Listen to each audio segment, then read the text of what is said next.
In 2011, a law passed that provided protections based on gender identity within the public education system.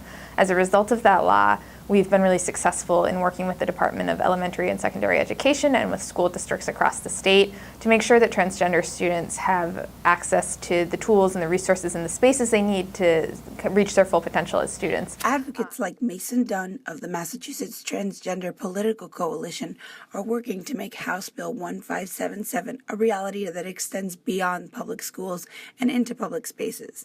If passed, it would grant transgender people a life free of discrimination in all public settings.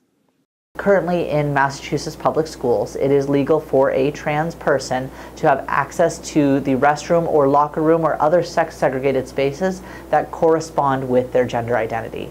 That's been in place now for about 4 years and has been enforced in numerous public schools across the state and has never been challenged and is working just fine. And so right now, transgender students in Massachusetts public schools have access to all of the same facilities in the same way that their peers do.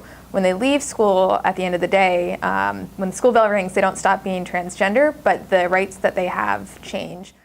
At the collegiate level, Emerson College has vowed to make sure that the entire student body feels safe and welcome on campus.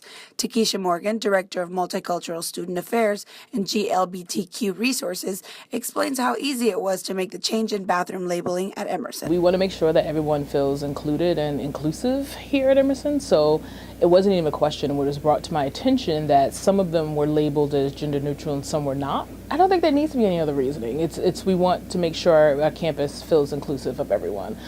That's always my reasoning. Why we know that this legislation will work, because access to sex-segregated spaces in public schools has gone off without a hitch.